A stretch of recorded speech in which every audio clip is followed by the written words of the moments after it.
अस्सलाम वालेकुम वीवर्स, कैसे हैं आप सब। आज मैं आपको चिकन की रेसिपी बनाना सिखाऊंगी जो कि बहुत आसान तरीके से आप सीख सकते हैं। तो आइए चलते हैं, रेसिपी को स्टार्ट करते हैं। मैंने लिए ये देखिए लेग पीस, तो इनको कट लगा लिए हैं 2 को। इस तरीके से इनको कट लगा लेंगे। अंदर वाली साइड पे भी मैं आपको दिखाती हूँ। इस तरीके से हम कट लगाएंगे। बिस्मिल्लाहिर्रहमानिर्रहीम। और कट इसलिए लगाएंगे ताकि इसके अंदर मसाला अच्छे तरीके से चला जाए और ये बहुत मज़े के बनेंगे। ये भी आप देखिए किस तरीके से हमने कट लगाने हैं। इस तरीके से हम इसको डीप से कट लगाएंगे ताकि जितना भी हम इसको मैरिनेट करेंगे मसाला जो है इनके अंदर चला जाएगा। ये बहुत मज़े के बन के तैयार होंगे। आप लोग घर में ये स्टीम रोस्ट भी आप इसको कह सकते हैं, स्टीम फ्राई। तो देखिए सबको मैंने इसी तरीके से कट लगा लेने हैं।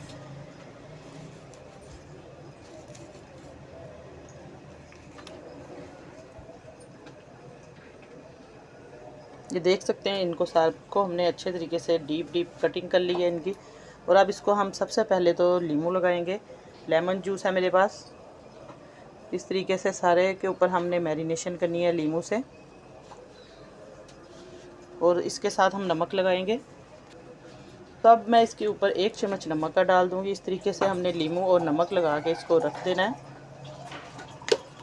अच्छे तरीके से हमने इसके कट के अंदर नींबू और नमक ऐसे हाथ की मदद से आपने लगा देना है ताकि ये अच्छे तरीके से इसके अंदर टेस्ट इसका चला जाए।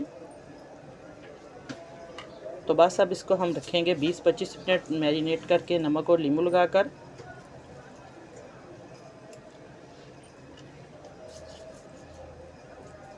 तो अब इसको रखने के बाद हम साइड पे रखते हैं, अगला काम करते हैं। तो देखिए इसको मैंने रख दिया है। तो अब इसकी मैरिनेशन की हम करते हैं तैयारी। बिस्मिल्लाहिर्रहमानिर्रहीम। सबसे पहले हम लेंगे 1 प्याली मैदे की। अब मैं इसके अंदर चंद मसाले डालूंगी। बहुत सिंपल मसाले इसके अंदर जाएंगे। सबसे पहले हम 1 चम्मच डालेंगे नमक का। सुरख मिर्च जाएगी 1 चम्मच। आप अपने टेस्ट के अकॉर्डिंग डाल सकते हैं इसके अंदर। 1 चम्मच जाएगा इसके अंदर हल्दी का। साबुत कुटा हुआ धनिया है, ये जाएगा 1 चम्मच। ज़ीरा पाउडर है ये सारा। इसके अंदर थोड़ा सा गरम मसाला है, ये जाएगा 1 चम्मच। ये सारा मिक्स है, इसको रोस्ट किया हुआ है। और अब इसको हम अच्छे तरीके से मिक्स कर लेंगे। थोड़ा सा इसके अंदर लेमन जूस डालेंगे। अब 1 नींबू का रस इसके अंदर डाल देंगे। इससे बहुत मज़े का चटपटा सा टेस्टी सा टेस्ट आएगा इसके अंदर। अब इस सारे मसाले को हम अच्छे तरीके से मिक्स कर देंगे। और एक और चीज़ इसके अंदर डालेंगे, 1 छोटा टीस्पून डालूंगी मैं इसके अंदर काली कुटी हुई मिर्च, ब्लैक पेपर। ये आपने लाजमी डालनी है, इससे बहुत अच्छा फ्लेवर आएगा। तो बस यही मसाले हम इसके अंदर डालेंगे। सब घर के अंदर मौजूद होते हैं, सबके किचन में ये आप लोग मसाले डालें। बेसिक मसाले यही हैं, इन्हीं से टेस्ट आएगा। तो अब इसको हम अच्छे तरीके से मिक्स कर लेंगे। पानी डालेंगे हम थोड़ा थोड़ा करके। बिस्मिल्लाहिर्रहमानिर्रहीम। पानी डालकर इसको हमने एक गोल सा तैयार कर लेना है। थोड़ा थोड़ा करके आपने पानी को डालना है, बहुत ज़्यादा एकदम से नहीं डालना।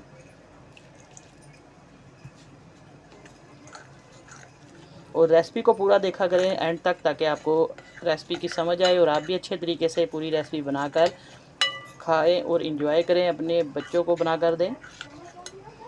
अगर आप एक पार्ट भी मिस करोगे तो आपका कोई ना कोई जो है इंग्रेडिएंट्स इसके अंदर से मिस हो जाएगा, फिर आपकी रेसिपी ख़राब होगी। इसलिए आपसे रिक्वेस्ट है कि आप रेसिपी को शुरू से लेकर एंड तक लाजमी वॉच किया करें। तो अब देखिए इसको अच्छे तरीके से हमने मिक्स कर लेना है। तो अब देखिए अच्छे तरीके से मैंने इसको तैयार कर लिया है। तो आप इसको इस तरीके से भी चेक कर सकते हैं। ये देखिए अगर आपको लगेगा कि ये देखिए चम्मच से ये नहीं फैल रहा तो बस ये बिल्कुल बैटर हमारा रेडी है। तो अब देखिए हमने चिकन को मैरिनेट करके लीमू और नमक लगा के रखा हुआ था, तो अब इसने पानी छोड़ दिया है, ये आप देख सकते हैं। तो बस इसको हम अच्छे तरीके से थोड़ा सा पानी इसका स्टेन करेंगे। साइड पे रखते हैं इसको अलग बर्तन में। अब घी को मैंने गरम कर लिया है अच्छे तरीके से। जब घी गरम हो जाए तो आपने इनको डालते जाना है। बिस्मिल्लाहिर्रहमानिर्रहीम।